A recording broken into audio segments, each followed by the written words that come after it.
Halo, selamat datang di channel You The Billion. Saat ini saya mau membacakan buku The Record Breaker karangan Marcel Halim, terbitan MIC. Bila ini menjadi inspirasi buat kita semua, bisa menambah semangat hidup, bisa meningkatkan keyakinan kita masing-masing untuk menjalani kehidupan kita. Tidak ada tanda telah dipesan untuk sebuah kesuksesan.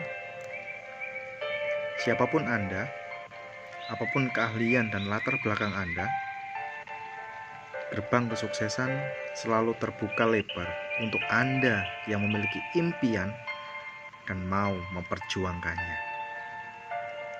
Saya percaya ketika Tuhan telah menanamkan impian, benih impian itu di dalam hati kita, maka Ia telah mempersiapkan segala sesuatu untuk membuat kita mampu untuk mewujudkannya. Dan saya meyakini ini. Begitu juga harapan saya Anda juga meyakininya.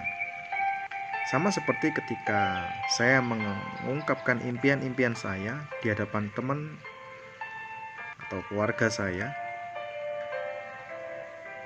bukan belajar menjadi pembual atau bermulut besar atau omong doang.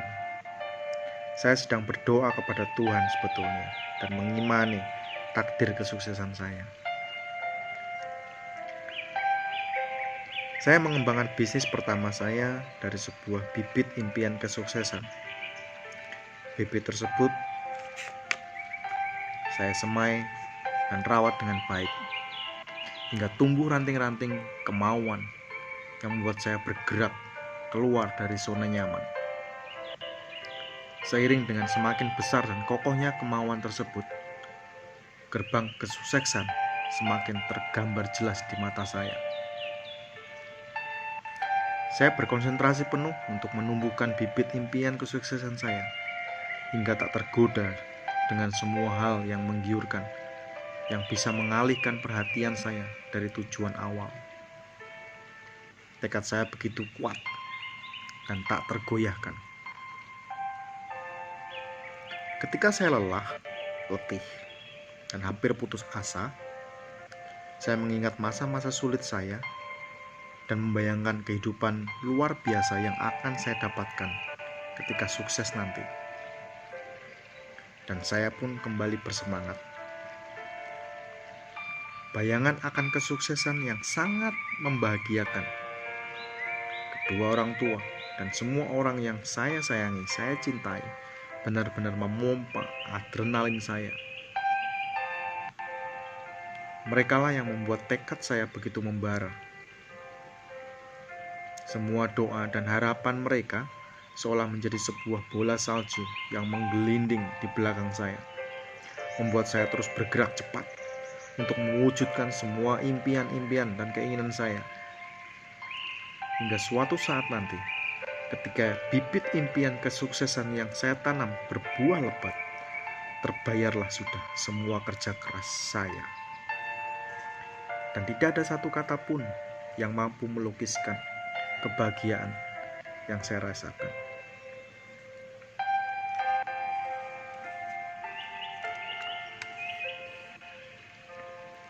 Banyak orang sesungguhnya telah meninggal ketika mereka hidup hanya karena tidak memiliki harapan.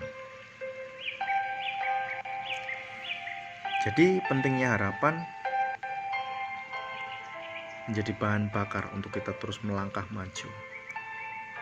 Suatu ketika, bencana kelaparan menyerang pedalaman Afrika. Semua hasil panen pertanian dan perkebunan dinyatakan gagal. Hewan-hewan ternak terserang penyakit menular, dan banyak korban kelaparan yang akhirnya meninggal dunia. Namun masih ada sebuah keluarga kecil yang mencoba bertahan hidup dalam gubuk reot mereka. Dari balik-balik rumah itu, seorang anak kecil yang sekarat menggigil hebat dalam pelukan ibunya. Dari bibir pucatnya terucap suara lirih tanpa tenaga. "Bu, makan. Lapar. Bu, saya lapar." Kelihatannya anak itu tidak akan bertahan lebih lama lagi. Dengan air mata berderai, sang ibu berdiri sambil mendekapnya erat. Pergi ke dapur dan merebus sebuah batu. Kemudian dengan penuh harap yang menyenangkan, sang ibu berkata lembut, "Sabar ya nak, makanannya belum matang." Mendengar ucapan ibunya, anak yang sekarat itu pun gembira. Ia bersabar dan antusias menunggu masakan itu matang hingga akhirnya ia pun tertidur. Ia berhasil bertahan hidup serta melewati masa-masa kritis hari itu. Keesokan harinya, tim penyelamat pun datang, membantu keluarga tersebut, dan akhirnya nyawa si anak pun terselamatkan. Lihatlah, anak itu bisa bertahan hidup hanya karena sebuah harapan akan menyantap masakan ibunya ketika ia bangun nanti. Seperti bocah kecil itu, kita pun harus selalu mempunyai harapan di dalam hidup ini. Banyak orang sesungguhnya telah meninggal ketika ia hidup, hanya karena tidak memiliki harapan. Sebagian besar penderita kanker meninggal bukan pada saat dimasukkan ke lubang kubur, melainkan ketika mereka kehilangan harapan. Setelah Dr. Halim menjatuhkan vonis, mereka meninggal ketika mereka masih hidup. Tak sedikit orang yang mencampur adukkan antara hidup dan mati. Hiduplah ketika hidup, matilah ketika mati. Tetapi jangan mencampur adukkan keduanya. Milikilah selalu harapan positif dengan rasa syukur, bahagia, optimis, yakin, dan rencana-rencana yang terbaik.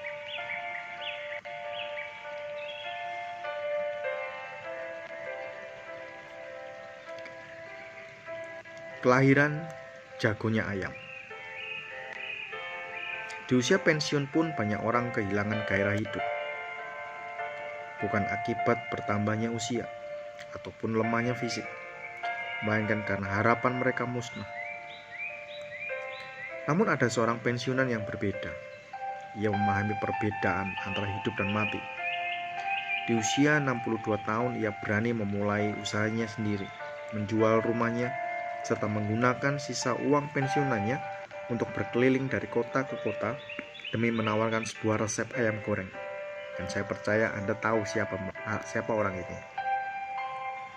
Ya, benar.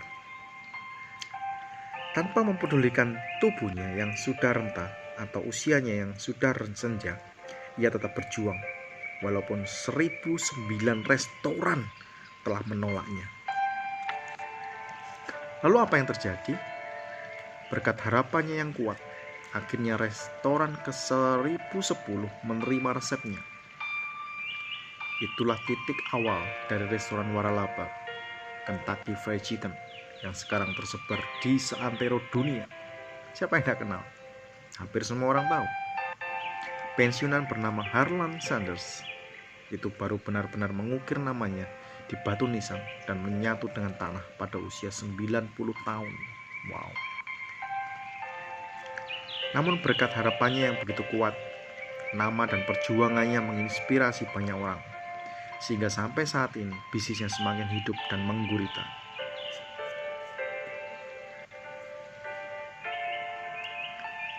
Saat terbaik pencetak rekor tertinggi.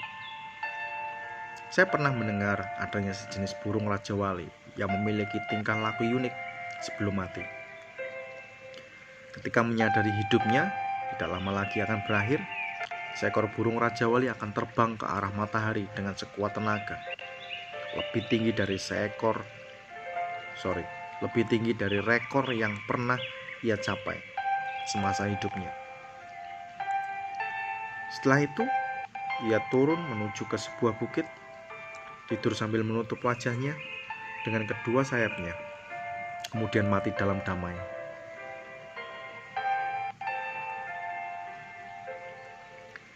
Saya sering menemukan banyak orang yang begitu energik ketika muda, tetapi kehilangan semangat untuk meraih semua impian mereka hanya karena usia mereka bertambah. Beberapa tahun lalu, saya terkejut ketika melihat sebuah video di situs YouTube tentang Sylvester Stallone. Siapa yang tidak kenal beliau? Ya, Rambo.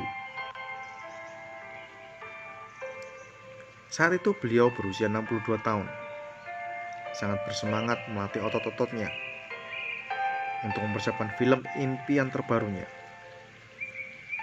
Setelah melihat video itu, seketika itu juga saya terinspirasi dan bertekad. Kelak ketika menginjak usia tersebut, saya juga ingin memiliki semangat berkarya dan fisik yang sama seperti beliau. Stallone adalah salah satu panutan semangat berkarya saya.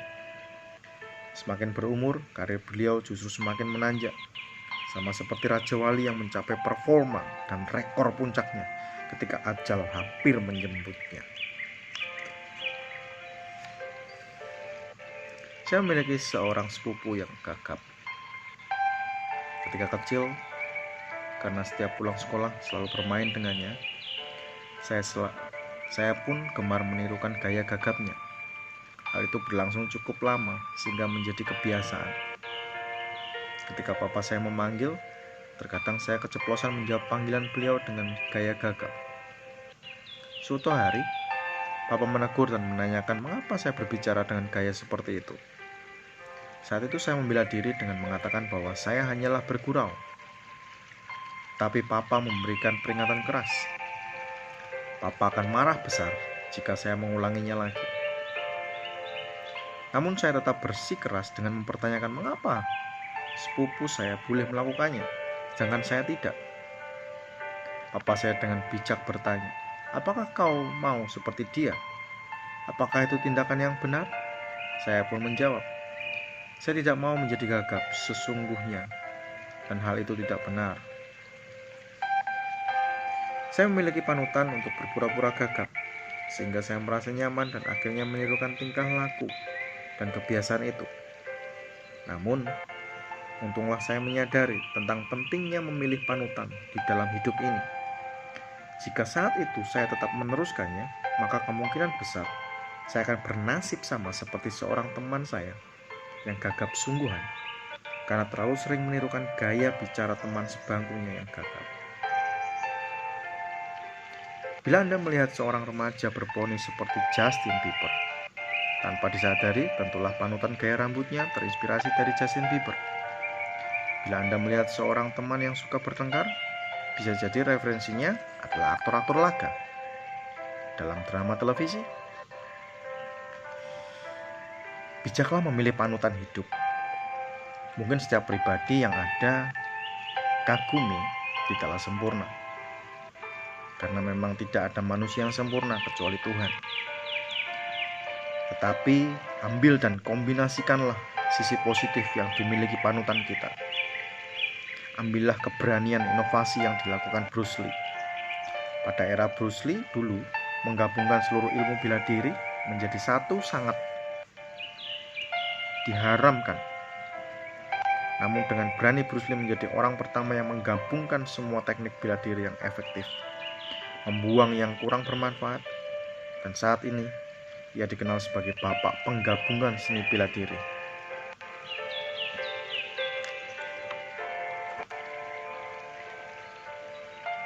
Apapun latar belakang Anda hari ini, masa depan Anda tidak akan sama.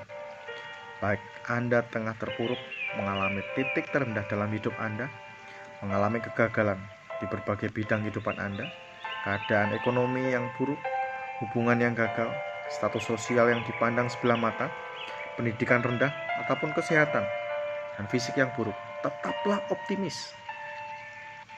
Tataplah masa depan yang gemilang, karena Tuhan yang menciptakan kita semua selalu meletakkan harapan dan janji-janjinya yang indah di masa depan. Segelap-gelapnya malam ini, terangnya sinar matahari pasti akan menyambut Anda esok hari. Tuhan yang Maha Pengasih dan Maha Penyayang tidak akan tega melihat Anda terpuruk seperti itu. Maka berjuanglah untuk memenuhi janji-janji Tuhan. Begitu juga dengan kita yang hari ini telah sukses dan merasa telah mendapatkan segala hal. Bersyukurlah, mengucap syukurlah untuk itu semua. Dan percayalah, Tuhan yang menciptakan kita semua sedang merencanakan mega proyek yang besar dan indah di masa depan.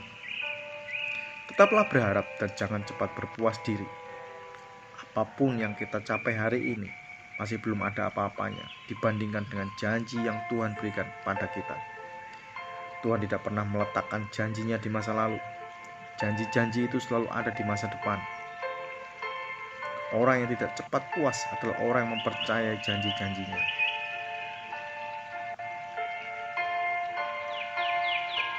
Saya masih mengingat suatu hari pada satu malam minggu yang cerah di dalam mobil BMW kesayangan, saya dan Riva hendak pulang usai menonton film dari salah satu mall terramai di Surabaya.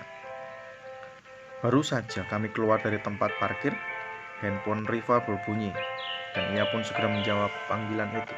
Tiba-tiba raut wajahnya menjadi tegang. Semua perasaannya seolah bercampur aduk antara tidak percaya, syok, sedih. Rupanya ia mendapatkan kabar bahwa salah satu teman baiknya baru saja mengalami kecelakaan dan meninggal dunia. Suasana pun seketika berubah. Kemudian Riva mengatakan, cukup 1 detik saja Tuhan dapat memanggil kita kembali ke sisinya. Semua yang kita miliki di dunia ini tidak lagi ada harganya. Tuhan memiliki kuasa yang dahsyat dan tidak ada satupun makhluk yang dapat mengukurnya. Ukuran, prediksi, ramalan, perencanaan, jarak, jumlah, dan lain-lain merupakan ciptaan manusia. Sedangkan Tuhan mempunyai kuasa tanpa batas melebihi itu semua. Hanya dalam waktu yang sangat singkat, kita pun bisa meraih kesuksesan besar. Entah 1 detik, 1 menit, 1 jam, 1 hari, 1 bulan, 1 tahun, ataupun 10 tahun. Kita tidak mungkin mengetahui rencana Tuhan, tetapi kita tahu bahwa Tuhan mencintai ciptaannya dan telah merencanakan sesuatu yang jauh lebih indah di masa depan. Oleh karena itu, kita harus selalu berusaha dan bersiap sedia, karena mungkin saja akan terjadi keajaiban 1 detik mendatang dalam kehidupan Anda dan saya.